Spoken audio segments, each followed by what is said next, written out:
আজকে আমরা কেন এখানে সমবেত হয়েছি সে বিষয়ে আমার পূর্ববর্তী বক্তারা এখানে রেখেছেন। আপনারা সবাই জানেন আমাদের আদরণীয় এবং যশস্বী প্রধানমন্ত্রী শ্রী নরেন্দ্র মোদীজির আজকের দিনে ওনার জন্মদিন। তো আমরা ডিসিশন নিয়েছি যে 17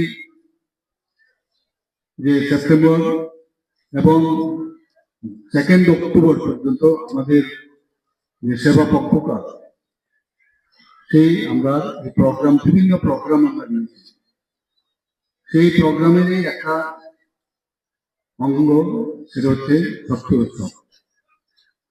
17 থেকে আজকের তারিখ থেকে শুরু হবে, 2 তারিখ পর্যন্ত চলবে। আজকে আমরা সবাই জানি যে মাননীয় প্রধানমন্ত্রীজির এটা 75তম জন্মদিন। সমস্ত দেশ জুড়ে তা পালন হচ্ছে, আমরা এখানে পালন করছি। আমি মাতা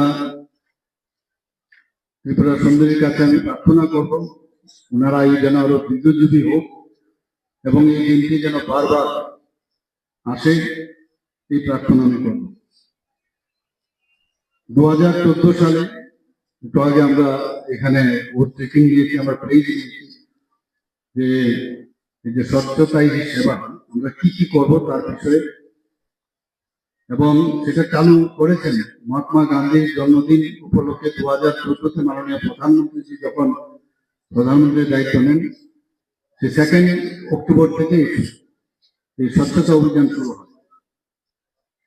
আমি মনে করি এবং আমরা এই মনে করি এটা শুধু একটা কর্মসূচি যেন না আমরা মনে করি, এটা একটা গণ আন্দোলন।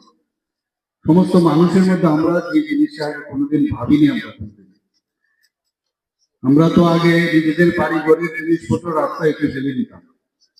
আমার ব্যক্তিগত জীবনে আমি দেখেছি যে যখন এই বিষয়ে কাউকে আমি বলতাম এখানে আপনি ময়লাটা এখানে কেন ফেলছেন, আবর্জনা কেন ফেলছেন, তো যিনি ফেলছেন ও কিন্তু অবাক হয়ে গেছে, মনে করতে এটা রাইট, আর এখানেই তো ফেলবে, মানে বুঝতেই পারতো না যেটা ফেলা উচিত।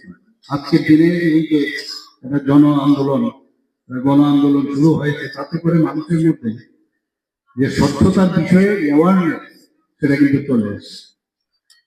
এখন কিন্তু সাধারণত এই জিনিসটা অনেকে করতে চান যে না এটা করলে আমাদের তো কেউ না কেউ বিষয়টা দেখবেন এবং সেটা আমি সমাজের কাছে আমি নিজেকে ছোট হয়ে যাব, কাজে এটা আমরা করবো না।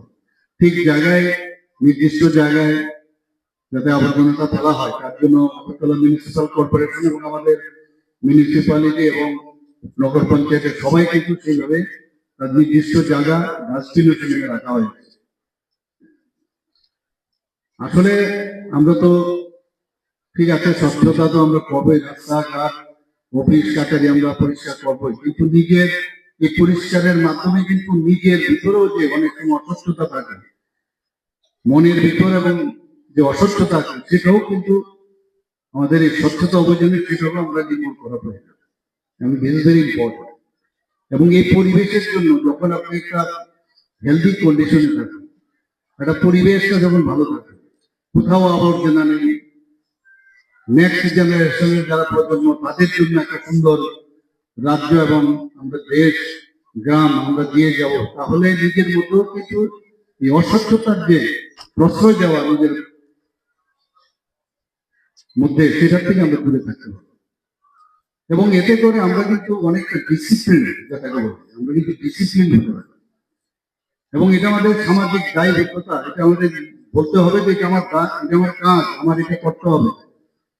ঘরের ভিতর থেকে আমি পরিষ্কার রাখতে পারি, আমি রাস্তা ঘাট সেগুলো পরিষ্কার কেন রাখবো? আবার অনেকে যারা অভ্যাস তারা কিন্তু নিজের ঘরও পরিষ্কার করে, কারণ এটা অভ্যাস রাখতে হবে। হেডিক যতক্ষণ ধরে না হবে যে আমি পরিষ্কার পরিচ্ছন্ন থাকবো, যেই কাজটা করবো পরিষ্কার মাধ্যমে আমি সেই জিনিসটা যেখানে থাকা, ড্রেসিং টেবিলেও যদি কোনো জিনিস রাখে সেটাও যদি একটা প্রপারলি ডিসিপ্লিন হয়েছে সেটা রাখা হয়।